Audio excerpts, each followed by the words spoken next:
Hi everyone, Dr. Céline Gounder here. I'm the host of In Sickness and in Health. We really appreciate all our loyal listeners, and I'm hoping you can help us grow this community even more. If you like our podcast, text a friend about it right now. The bigger we can grow this community, the more episodes we can do, and the more ambitious our show can be. Thanks for listening. Now, here's the show. It was a Halloween, and most of my coworkers had headed home to either, go trick-or-treating with their kids or see the little cute kids come from around their neighborhood for trick-or-treating. We're going to start this episode with Tony Gomez. It was pretty empty in the office, and we heard some gunfire. I was up on the 9th floor, went to the window, looked out to see if I might see something, call in, be helpful, and my blinds rattled. And I immediately knew that some bullet had come near me. And, I realized I'd been shot at. And when I came to work the next day, I asked my coworker to pull up the blinds at where I would have been standing. I could see that a bullet had gone just above me and just below me. So I called the police, ended up talking with them. I learned that it's not uncommon on New Year's Eve and Halloween and other situations for people to just go out and randomly shoot off firearms in celebration or whatever.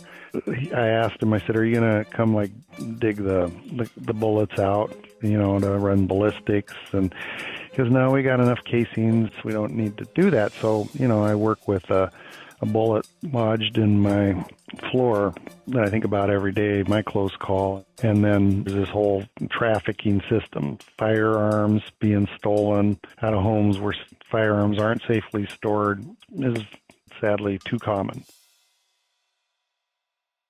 On this episode of In Sickness and in Health, we're going to talk about how safe gun storage can help limit access to guns by high-risk users like minors, thieves, and people at risk of suicide.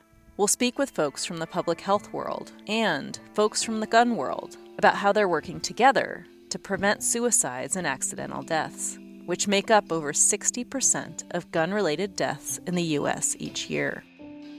Tony Gomez, the man you heard at the top of the show, is in charge of violence and injury prevention for Seattle-King County in Washington State. Seattle's mayor and city council are trying to address gun violence through two new laws. One of them is a safe storage bill. Seattle's responsible storage law requires gun owners to keep their guns locked in a container when they're not carrying them. The other law toughens penalties for failing to report a lost or stolen firearm. The worst case scenario is civil penalty up to $10,000 if a minor, at-risk person, or prohibited person gains access and kills or injures another or uses it in a crime. Tony thinks these new measures will help prevent guns from entering the black market and being illegally trafficked. It's an underreporting, but we know that there's about $3.5 to $4.5 million worth of firearms stolen each year in our state. But most importantly, he says, safe gun storage is the most effective way to prevent kids and young people from getting hurt by guns. When I was a college student and I was working in the Denver, Colorado area, the owner of the company I worked for, we did lifeguarding and swim lessons and swim team management. He and the rest of his coworkers really liked their boss and got to know him and his family pretty well. And one day we got the call that the owner's 4-year-old son had shot himself in the chest. Gun ownership in Colorado, where lots of people hunt and shoot for sport, is really common. So Tony and his coworkers weren't all that surprised there was a gun in the home. As the storage emerged publicly, it was learned that the firearm was, up in a closet somewhere, and the bullets were in that same room but separate. And the little boy had seen his dad load the starting pistol for swim meets. He was a starter at many of the swim meets in the area, so the little boy knew how to load the starter pistol. And so when he stumbled upon the .22 handgun and put the bullets together and shot himself in the chest, it was just so devastating. So I've heard a remarkable number of stories of children, and some now adults, in that moment of despondency, in that moment of crisis, going to look for the firearm they knew that was within the household, and it either being in a lockbox or being totally out of the house. And they're here today to tell their story of the value of safe storage and being aware of those suicide risk factors. So those are the kind of positive sorts of things that keep us empowered, inspired to continue to do good work in this area. In the past, Tony has worked with various initiatives that encourage safe storage among gun owners. He says they had some success, but hopes Seattle's new laws will help make safety the standard across the board once and for all. Restaurants and healthcare providers are supposed to report foodborne illness to us. Swimming pools are supposed to report drownings and near drownings. Firearm owners need to be reporting to law enforcement when their firearms are stolen, because the law enforcement community, has kind of a good tact of don't let your firearm become a crime gun, lock it up. They are concerned about unsafely stored firearms getting in the hands of criminals that then they're going to have to deal with out in the community in whatever situation would present. But what exactly do we mean when we say safe storage? Tony explains the best practices that public health experts and gun owners have come up with. The least safe storage method is an unlocked firearm. So that means it's available, it's out, it's not in a safe storage device. And then it also includes that firearm being loaded. There are bullets in the firearm, and it's therefore a very dangerous weapon, because it does have the two components, the easy access as well as the ammunition within it. An intermediate storage practice would be the firearms that are locked up that have ammunition in them. This part surprised me. Too many times we've seen where the key to the gun safe, the lockbox, is available to family members, burglars, and others. And we've seen those situations result in tragedy. Even combination devices can be a problem, because oftentimes the combination has been shared with all household members. The other intermediate storage practice that's of concern, it'd be a firearm that's unlocked. So it is, in a dresser drawer, in a duffel bag, in the basement, wherever, that it's unloaded, so it doesn't have ammunition in there. But why that's an intermediate storage practice and a practice of concern is that typically the ammunition is available somewhere else in the household. And the safest storage practice? What most entities recommend is that firearms be stored in an approved safe storage device, and that the ammunition be locked and stored separately. An approved safe storage device could be a lockbox, a gun safe, or a trigger lock. Tony says that though most gun owners support safe storage practices, there is some resistance. Most gun owners these days have guns for self-protection, and anything they see getting between them and their loaded gun, they see as a problem. The reality of it is that the chances of a criminal intruder coming in versus all the other adverse things that can happen from a firearm being in a household. Right now, best evidence we have shows that the risks of unsafely stored firearms are greater than any risks of a locked up firearm and needing to access it. I don't anticipate needing to use a gun in self-defense in my home. Like, we have a security system, we have a big dog. Like, those are the things that I feel are going to be far more effective.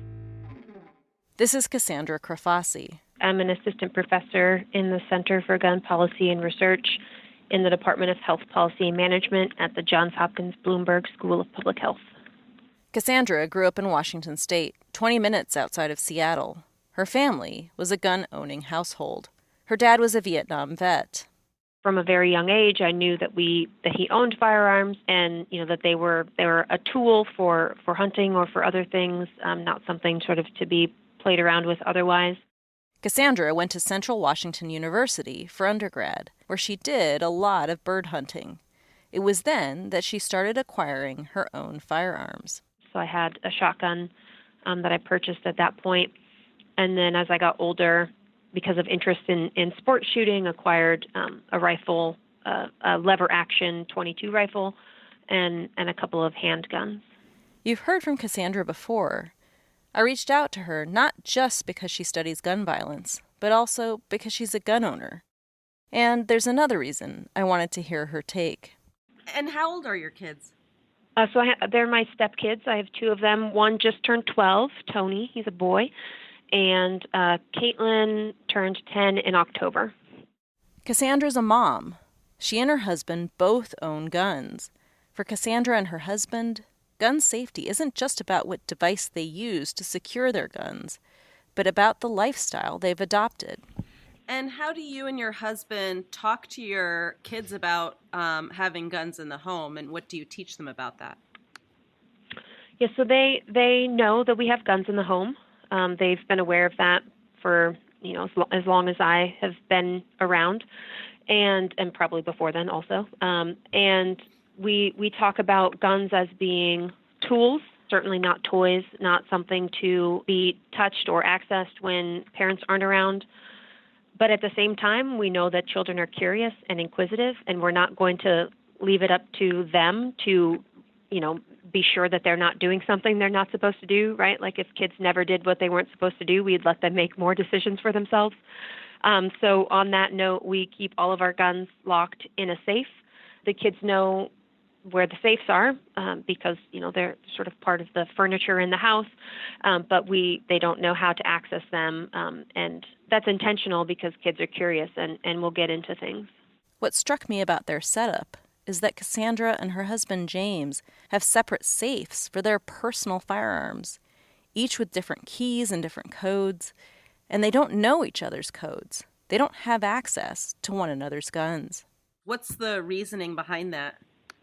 Part of it is, the responsibility, in my opinion, of a gun owner is that you control access to your firearms. You are the one that can access them, and no one else can have unauthorized access. And so James and I keep our guns separate and our codes and keys separate so that, he can't access mine, I can't access him, because that to us reflects sort of responsible storage and responsible gun ownership, because I am responsible for whatever happens to my firearm. If I store it improperly and someone steals it or someone accesses it that's not supposed to have it and does something inappropriate with it, that's my responsibility. And not that I have any fear that my husband is going to use my guns inappropriately, but we just don't want to take that chance. We feel both very strongly that a key to responsible ownership is ensuring that you're the only one that can have access to them. I was curious about where they chose to store their guns and wanted to better understand how they made this decision. We each have actually two safes on our side of the bedroom, a very small safe that's bolted down that stores a handgun, and then a sort of standing safe for our long guns and other guns and ammunition. We chose the bedroom because we wanted to be sort of the furthest place from where people may be commonly spending time in our home. Like if we have people over or guests over, there really isn't a reason for people to be entering our bedroom, and so that's why we chose the bedroom.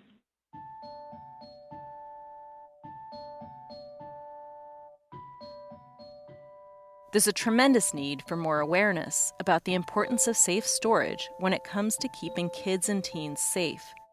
But the science to back it is there. Some years ago, I believe it was around 2004, when a very seminal paper came out in the journal JAMA, where our colleagues showed that safe firearm storage is associated with about 70% reduction in risk of suicide and accidental shootings among adolescents. This is Rowhani-Rahbar. He's an associate professor in the Department of Epidemiology at the University of Washington. He studies violence prevention. That is, to my knowledge, is the best evidence so far we have in terms of the association between safe firearm storage and reductions in risk of self-harm and unintentional shootings among youth. Ali also points to another study showing that kids with risk factors for self-harm, like mental health issues and substance abuse, have as much access to guns as other kids do. This is really concerning because it means firearms are not being safely stored, even when there's a troubled teen in the home. There are some hypotheses about that.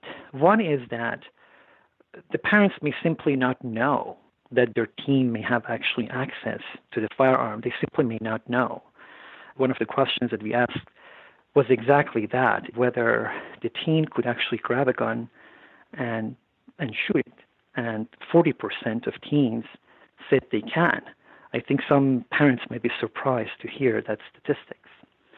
The other thing is that parents may not be aware of the strong association that we see over and over and over again between in-home firearm access and risk of suicide and unintentional shootings. Risk of suicide, indeed, for every single member of the household, not necessarily the owner themselves, but everybody in the household. In Seattle and across the country, there are initiatives to bring attention to this link between guns in the home and risk of suicide and unintentional shootings. Seattle's Lock It Up campaign, for example, partners with gun businesses and law enforcement agencies, who many gun owners consider credible and effective messengers, to provide information about safe storage practices to customers and to anyone who applies for a concealed carry license. Seattle Children's Hospital puts on firearm safe storage community events. Organizers provide trigger locks and lock boxes and have hands-on demonstrations on how to use them. Hundreds of people show up and they are enthusiastic about this. One of the studies we did showed that actually it was associated with some modest improvement in behavior, that is, increase in the percentage of individuals who stored their guns safely after the event. There are guns in about 1/3 of U.S. households, says Ali. And among gun-owning households, there is tremendous variability in terms of storage patterns.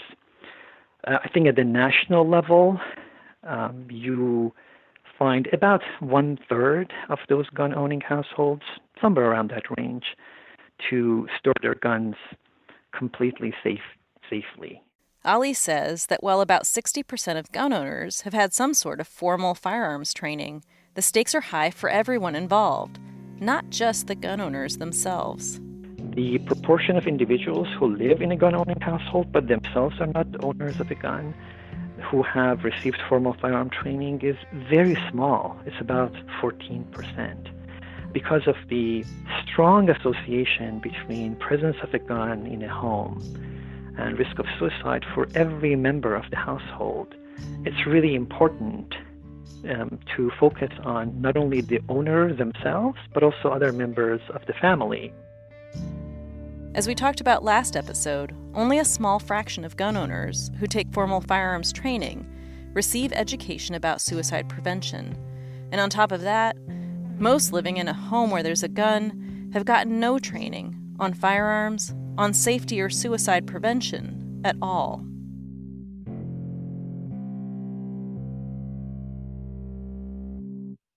Something became clear to me during my interviews for this episode. It's a theme we've talked about before. The messenger matters. And then I met Jennifer Stuber. Jennifer made me realize that sometimes life just happens, and you have no choice but to be that messenger. The reason I got into the suicide prevention field is in 2011, my husband was experiencing depression and anxiety, and he ultimately ended his own life by suicide. People like Jennifer, who've lost loved ones to suicide or accidental shootings, can be just as powerful and effective messengers. Ironically, survivors like Jennifer are also at higher risk of suicide themselves. We know that, in our culture, there's some contagion effects that can happen there. That one of the most important risk factors for suicide is having suicide occur in your personal life, because it just becomes this possibility that perhaps you never considered before, if you were to go through a time of struggle or strife. Jennifer is an associate professor at the University of Washington School of Social Work. At the time her husband died, she was training mental health providers. She says up until then, not in her graduate training nor in her workplace, were people really talking about suicide. And I don't think that's uncommon. I think that we actually haven't had suicide enough on the radar in the public consciousness. Jennifer's husband struggled with depression and anxiety. He'd struggled with it to some extent throughout his life, but his symptoms became far more acute during the downturn in the economy. He was a new partner, and he was concerned about whether or not he was going to be able to kind of, meet the demands in terms of billable hours, and was very, very stressed about that.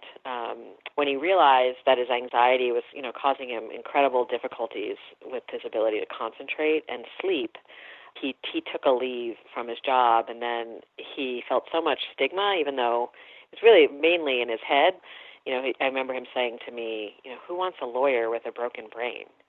And, he didn't have people around him normalizing that experience, that we all go through ups and downs, and it's okay to take some time off, when you're in that kind of place.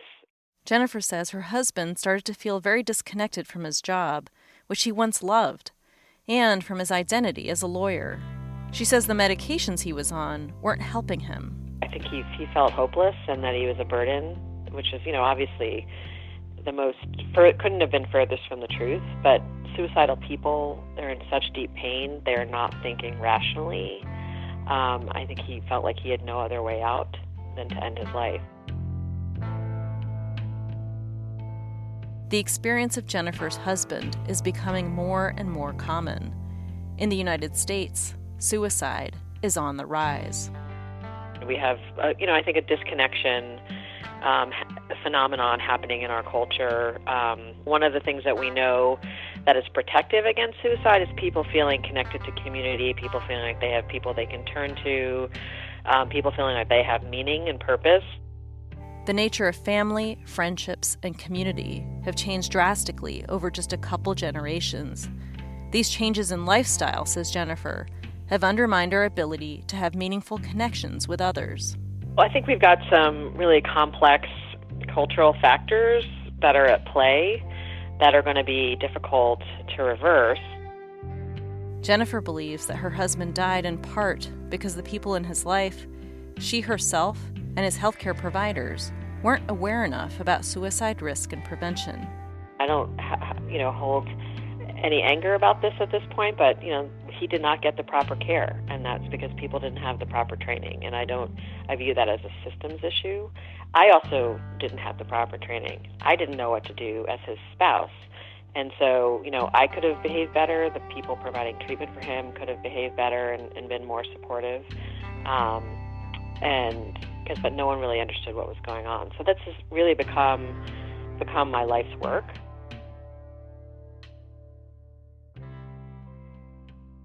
After her husband's death, Jennifer reached out to gun safety groups, including what's historically been the preeminent organization in this space, the NRA. In its early years, the NRA was all about teaching marksmanship and firearm safety. Jennifer knew that history and wondered, what was the NRA doing today on suicide awareness? She couldn't find any information about it on their website, so I called them, just decided to just give them a call, and what I basically learned is that the NRA, like the rest of the public, just didn't have an awareness that, again, the majority of gun deaths in this country are suicides. That fact is still not widely known. I think it's becoming more widely known, but frankly, I blame public health and folks who have worked on the gun control side of this issue for not making that crystal clear to people in the public. And so that's a big issue. And then I think there's just a lot of myths, about suicide. They're for example, the myth, if someone's going to kill themselves, there's nothing you can do about it. And then what specifically you do is also not very well known in the public consciousness.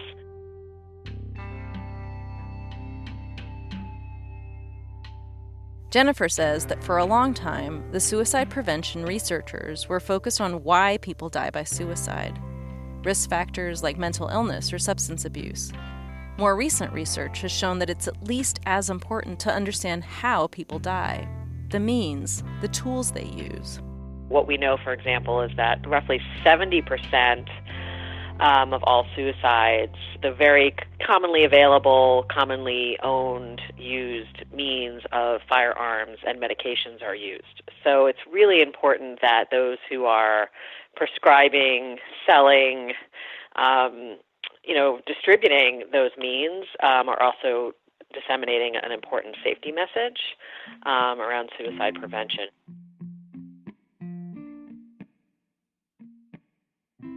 Since her husband's suicide, Jennifer has made it her life's work to prevent suicide. She trains healthcare providers not only on how to identify and help someone at risk, but also on how to counsel patients about safe storage, how to limit access to lethal means of suicide in times of crisis. In her work, Jennifer makes it a point to focus not just on firearms, but all common lethal means, including medications.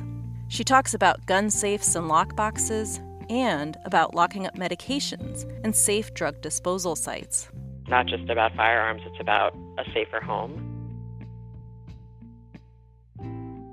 This kind of framing has allowed her to forge broader alliances and find common ground with organizations as wide-ranging as the Second Amendment Foundation, the NRA, and the Alliance for Gun Responsibility, and clinicians working with everyone from veterans to kids. We have over 43 partners at the table, and so I think what we're doing is actually very important and very unique, because what we've chosen to do is to say, hey, we've got a big tent. There's a lot of people at this table who don't agree on a lot of things related to guns, but what we are going to focus on here is what we do agree on with respect to suicide prevention and what we want to try to move forward collectively. In 2012, Washington State passed the Matt Adler Suicide Assessment, Treatment, and Management Act. Matt Adler was Jennifer Stuber's husband. It is the first law in the country that requires that all behavioral health providers in our state have some training in suicide prevention. It's a minimum of 6 hours every 6 years. After it passed, the law was amended to add a training requirement for all healthcare providers in the state, not just mental health providers. We're the only state in the country that has actually passed that law. In addition to training healthcare providers, Jennifer and her partners do a lot of outreach to firearm retailers, instructors, and owners. They have a hunter safety program, a concealed carry program. They set up tables at gun shows and provide free locking devices. They develop trainings with and for gun retailers, doctors, and pharmacists about safe storage of firearms and medications. And they have access to those gun retailers, doctors, and pharmacists because of the goodwill they've earned. It's really a public awareness campaign is where we've focused our time and energy. And again, there's a big tent and a lot of different people at the table working on this. There is hope, there is help. Sometimes it's hard to find, but if you stick with it, most people who die by suicide, we know from attempt survivors, but they're really happy that they're alive, that they really are happy that they didn't die. We just do have to do more as a society, though, to prevent suicide.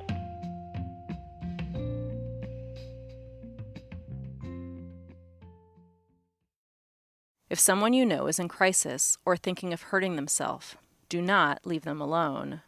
Remove any firearms, alcohol, drugs, or sharp objects that could be used in a suicide attempt. Take them to an emergency room or seek help from a medical or mental health professional. Call the U.S. National Suicide Prevention Lifeline at 800-273-TALK. That's 800-273-8255. Or text the crisis text line at 741-741. Another resource for LGBTQ youth is the Trevor Project's Lifeline at 866-488-7386. In Sickness and in Health is brought to you by Just Human Productions. Today's episode was produced by Virginia, Laura, and me. Our theme music is by Alan Best. Additional music by the Blue Dot Sessions. If you enjoy the show, please tell a friend about it today. And if you haven't already done so, leave us a review on Apple Podcasts. It helps more people find out about the show. You can learn more about this podcast and how to engage with us on social media at insicknessandinhealthpodcast.com. That's insicknessandinhealthpodcast.com.